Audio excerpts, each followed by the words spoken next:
नमस्कार दोस्तों, स्वागत है हमारे इस YouTube चैनल में। आज हम जानेंगे सुभाष चंद्र बोस के बारे में, जानेंगे इनके बारे में पूरी कहानियाँ, इनके जन्म से लेके मृत्यु तक की पूरी कहानियाँ, कई सारे जो विवाद है इनकी मृत्यु के संबंध में, ये भी सारी चीज़ें हम जानेंगे। तो चलिए बढ़ते हैं आगे। इनके बारे में कुछ संक्षिप्त इतिहास है। सुभाष चंद्र बोस का जन्म 23 जनवरी 1897 को कटक में हुआ था।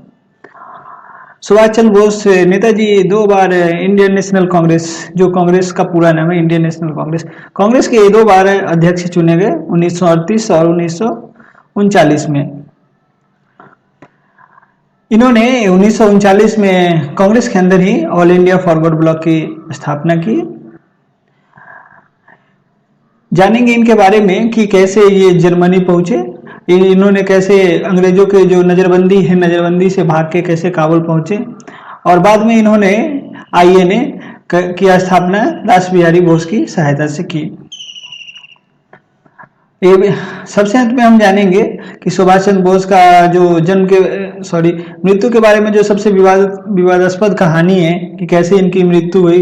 कई लोग कहते हैं कि ये गुमनामी बाबा के रूप में जिंदगी बाद में बिताते रहे। कई लोग का कहना है कि जो जापानी प्लेन क्रैश था उसमें इनकी मृत्यु हो गई। तो ये विवाद है थोड़ा, इसके बारे में भी हम सबसे अंत में जानेंगे। तो चलिए आगे बढ़ते हुए देखते हैं। दोस्तों, मेरा नाम है रविशंकर, मैं प्रेजेंटली डिपार्टमेंट ऑफ पोस्ट में कार्यरत हूँ। आप हमें Twitter handle IM Ravi official पे भी फॉलो कर सकते हैं। तो देखते हैं इनके शुरुआती जीवन के बारे में। दोस्तों, ये स्लाइड मैंने बनाया वो इंग्लिश में है, लेकिन मैं जो भी बताऊंगा वो पूरी तरह हिंदी में रहेगा। आप जो भी किसी भी कंपटीशन की तैयारी कर रहे हैं, किसी भी कॉम्पिटिटिव एग्जाम की तैयारी कर रहे हैं, वो चाहे तो इसे नोट कर सकते हैं। मैं आराम से धीरे धीरे हिंदी में बताऊंगा। जो PPT होगा, जो स्लाइड्स होंगे यानी वो इंग्लिश में होंगे। कोई दिक्कत नहीं है, या कोई भी बाइलिंगुअल है, लिखा गया है इंग्लिश में और हमने बताया है कि हिंदी में, ताकि आपको आसानी से समझ में आए। सुभाष चंद्र बोस का जन्म एक कायस्थ फैमिली में हुआ था। ये इनका जो जन्म हुआ था वो उस समय, अभी वो कटक है, पहले भी ये कटक था, लेकिन वो उस समय बंगाल प्रोविंस का हिस्सा था। 1905 में बंगाल का हिस्सा था वो।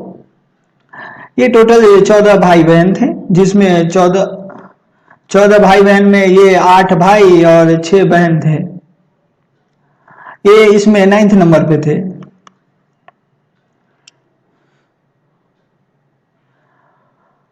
जैसा मैंने बताया आपके, सुभाष चंद्र बोस का जन्म 23 जनवरी 1897 को हुआ। कटक में हुआ, जो उस समय बंगाल प्रांत का हिस्सा था। इनकी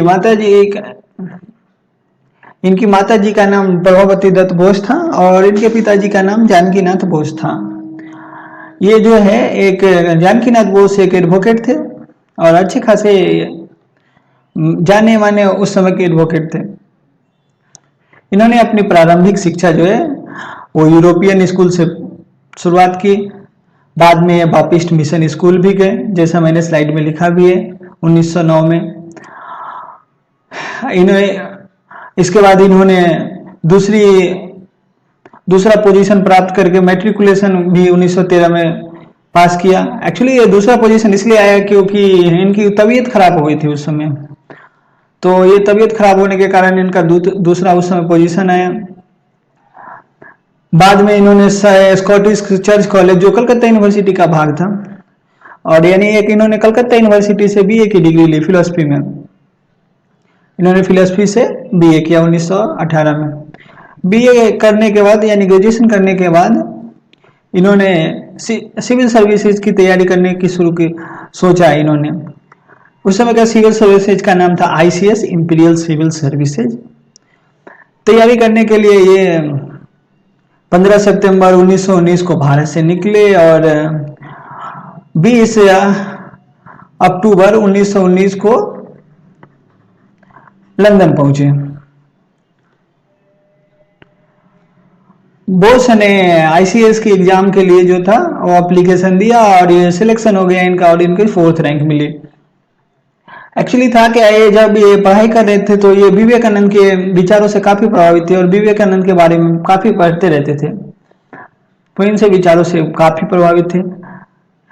आईसीएस के एग्जाम पास करने के बाद ये अपॉइंटमेंट लेने भारत है और चित्तरंजन दास से मिले, सीआर दास यानी चित्तरंजन दास, चित्तरंजन दास से मिले तो चित्तरंजन दास ने बोला कि तुम आईसीएस की जो अपॉइंटमेंट है वो ज्वाइन मत करो, क्योंकि एक तुम्हें गुलाम के, उन्होंने हमें गुलाम बना के रखा है अंग्रेजों ने, और तुम उसके अंदर एक गुलामी करोगे, नौकरी करोगे।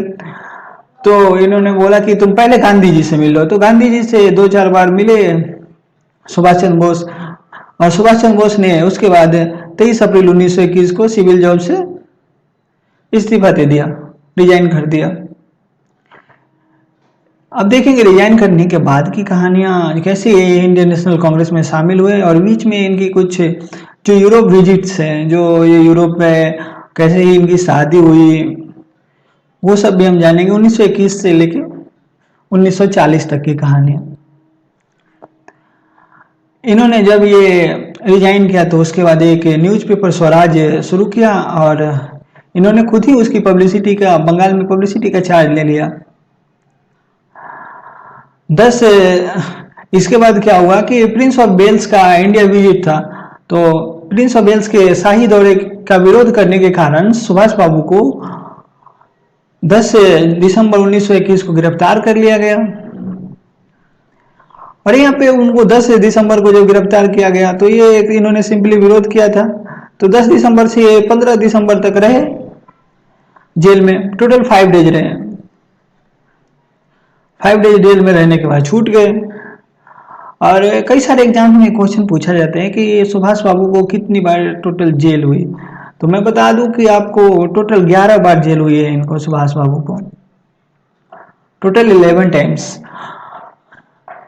1924 में जो चित्तरंजन दास है वो कलकत्ता के मेयर चुने गए, और मेयर चुने जाने के बाद उन्होंने सुभाष बाबू को अपना सीईओ नियुक्त कर लिया। तो सुभाष बाबू को जब अपना उन्होंने सीईओ नियुक्त किया तो सुभाष बाबू ने ब्रिटिश सरकार के खिलाफ बोलना शुरू कर दिया, और ब्रिटिश सरकार के खिलाफ लगातार बोलने के कारण उनको गिरफ्तार कर लिया गया और मांडले जेल भेज दिया गया। जब इनको मांडले जेल भेज दिया गया तो मांडले जेल में टोटल 3 साल तक रहे, 1924 से लेकर 1927 तक। 27 में इनकी तबीयत खराब हो गई, और तबीयत खराब होने के कारण अंग्रेजों ने इन्हें मांडले जेल से रिहा कर दिया। मांडले उस समय म्यांमार, अभी के म्यांमार का हिस्सा है। म्यांमार उस समय ब्रिटिश औपनिवेशिक क्षेत्र का हिस्सा था। ब्रिटिशर्स ने म्यांमार पे भी उस समय कब्जा जमा रखा था। 1927 में जब ये जेल से छूटे तो ये जो है कांग्रेस पार्टी के सेक्रेटरी बने, सचिव बने उस समय, और जवाहरलाल नेहरू के साथ काम करना शुरू कर दिया। 1928 में कांग्रेस की वार्षिक बैठक हुई, और वार्षिक बैठक में हुआ क्या कि गांधी जी के साथ इनका विवाद हो गया। गांधी जी एक्चुअली चाहते थे कि जैसे जो ब्रिटिशर्स हैं, जो अंग्रेज हैं, अंग्रेजों ने जैसे उस समय ऑस्ट्रेलिया और न्यूजीलैंड को मोस्ट फेवर्ड कॉलोनियल स्टेट का दर्जा दे रखा था, वैसे भी हमें भी मोस्ट फेवर्ड का दर्जा दिया जाए। जैसे अभी भी कई सारे देश मोस्ट फेवर्ड का दर्जा मांगते हैं, वैसे उस समय भी मोस्ट फेवर्ड कॉलोनियल स्टेट का गांधी जी ने मांग की। लेकिन सुभाष बाबू ने कहा कि हमें मोस्ट फेवर्ड नहीं चाहिए, बल्कि हम स्वराजी है और हमें स्वराज ही चाहिए।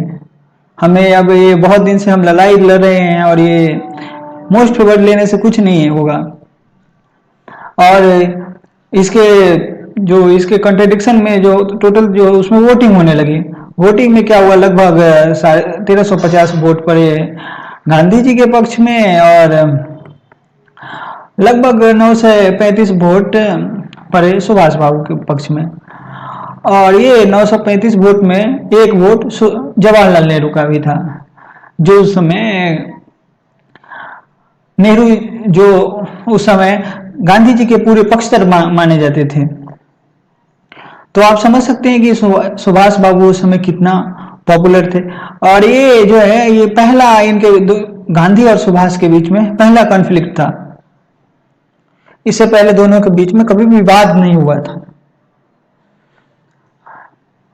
1930 में ये कलकत्ता के मेयर चुने गए, और मेयर चुने जाने के कारण इन्होंने ब्रिटिश नीतियों के खिलाफ ही काम करना शुरू कर दिया, जिसके कारण इनको 1930 में जेल भेज दिया गया। इसके बाद ये जेल में रहे कुछ दिन, उसके बाद कई सारे स्वतंत्र संग्राम की अन्य गतिविधियों जैसे सिविल डिसोबीडियंस में तो भाग भी लिया। बीच में इनकी तबीयत खराब हो गई, और तबीयत खराब होने के कारण 1934 में ये यूरोप के विजिट में गए, और विजिट में जाने गए और ये इलाज कराने गए ऑस्ट्रिया। यूरोप का एक देश है ऑस्ट्रिया में ये इलाज कराने गए, और इलाज कराने के दौरान ये एक बुक भी लिख रहे थे, the Indian struggle, the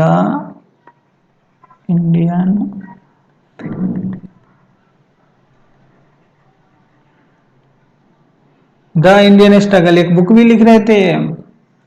book लिखने के दौरान इनको एक टाइपिस्ट की जरूरत पड़ी। टाइपिस्ट तो ये एक लेडी थी एमिली नाम की लेडी से मिले ऑस्ट्रिया में, और ऑस्ट्रिया में इन्होंने शादी कर ली, उनसे लव मैरिज कर लिया। लव मैरिज करने के बाद इनका क्या है कि इनकी एक बेटी भी हुई है। बेटी का नाम है अनीता बोस। बेटी का नाम इन्होंने बाद में बेटी हुई और बेटी का नाम इन्होंने अनीता बोस रखा। ये अनीता बोस अभी जिंदा है। अनीता बोस 2020 में जिंदा है अभी, और कई बार भारत आती रहती है। इसके बाद देखते हैं, उसके बाद वो जब वो यूरोप गए तो उन्होंने कई सारे लीडर्स से भी मिले, जिसमें उस समय का जो कई सारे उस समय बहुत महत्वपूर्ण लीडर्स थे, जैसे हिटलर से भी मिले। हिटलर नहीं और एक दो कई सारे लीडर्स थे, उनसे मिले। उसके बाद क्या हुआ कि 1938 तक 1937 में भारत आ गए, और 1937 में भारत आने के बाद इसके बीच क्या हुआ था कि इनके पिताजी की डेथ हो गई थी, और पिताजी से मिलने आ गए भारत। उनका जो इनको पता चला कि पिताजी की डेथ हो गई है कलकत्ता में, तो एक पिताजी को देखने कलकत्ता आ गए थे। कलकत्ता आने के बाद ये अंग्रेजों ने इन्हें फिर से गिरफ्तार किया था। उसके बाद ये जेल से छूटे, और जेल से छूटने के बाद ये जो है कांग्रेस के साथ फिर से काम करना शुरू कर दिया। कांग्रेस में 1938 में वो राष्ट्रीय स्तर के नेता बन गए, और इन्हें 1938 में कांग्रेस का प्रेसिडेंट घोषित किया गया और इन्हें चुना गया।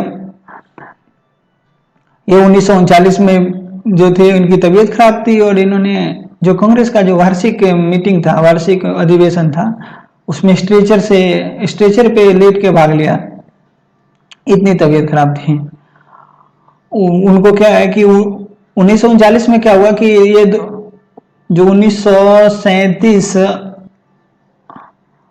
और 38 दो बार इनको अध्यक्ष भी चुना गया था। तो 1937 नहीं, 1937 में नहीं हुआ, 1938 में इनको अध्यक्ष चुना गया, और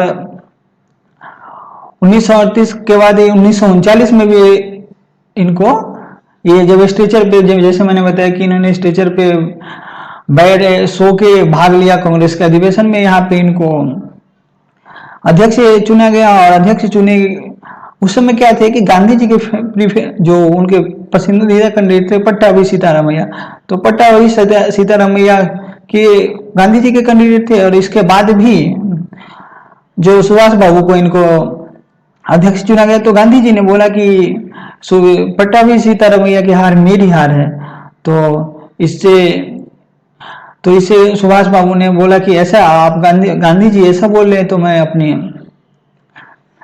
मैं जो है इस्तीफा दे देता हूँ। गांधी जी का उस समय क्या कहना था कि अगर 1938 में सुभाष बाबू अध्यक्ष बने, तो 1939 में भी अगर सुभाष बाबू अध्यक्ष बनते तो ये लगातार जो है एक ही आदमी के अध्यक्ष बनने से गलत परंपरा शुरू हो जाएगी।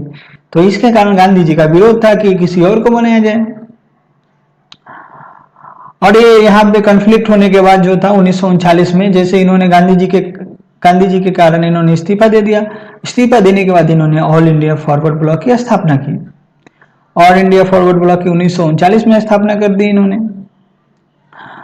और 1900 इसके बाद क्या हुआ कि 1939 में उन्होंने ऑल इंडिया फॉरवर्ड ब्लॉक की स्थापना कर दी। ये ऑल इंडिया फॉरवर्ड ब्लॉक की स्थापना ये जो इन्होंने की थी वो कानपुर के मुकर नामक स्थान पर की थी। मुकर नामक स्थान पर की। और ये जो फॉरवर्ड ब्लॉक थे, ऑल इंडिया फॉरवर्ड ब्लॉक, उसके पहले जो अध्यक्ष थे विशंबर दयाल त्रिपाठी थे। विशंबर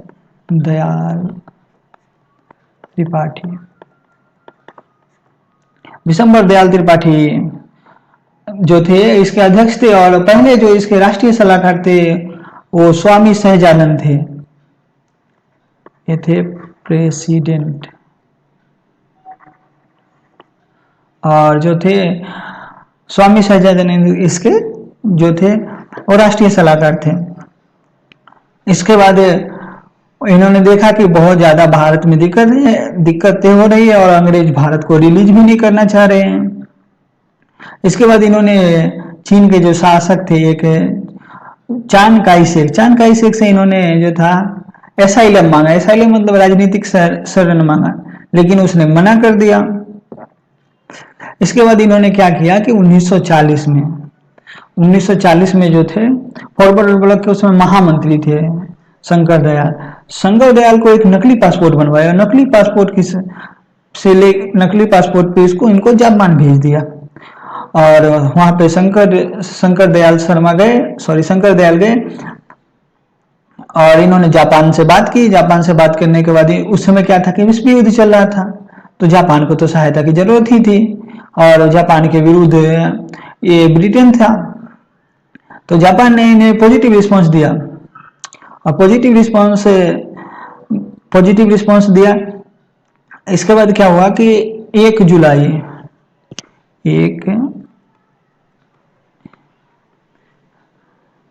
1940 को जो ऑल इंडिया फॉरवर्ड ब्लॉक है उसके कार्यकर्ताओं ने और सुभाष बाबू ने हॉलैंड स्मारक को क्षतिग्रस्त कर दिया। हॉलैंड स्मारक कलकत्ता में था, तो ये हॉलैंड स्मारक में क्षतिग्रस्त करने के कारण 4 जुलाई 1940 को सुभाष बाबू को गिरफ्तार कर लिया गया। 4 जुलाई 1940 को जब सुभाष बाबू को गिरफ्तार कर लिया गया, तो इसके बाद इन्होंने जेल में भूख हड़ताल शुरू कर दी। 8 नवंबर 1940 को इन्होंने भूख हड़ताल शुरू कर दी। भूख हड़ताल इन्होंने कुछ दिन किया, तो इसके बाद इनकी तबीयत बिगड़ने लगी। तो भूख हड़ताल के बाद अंग्रेजों ने इन्हें क्या किया कि जेल से निकाल दिया। और जेल से निकालने के बाद इन्हीं के घर में इन्हें नजरबंद कर दिया।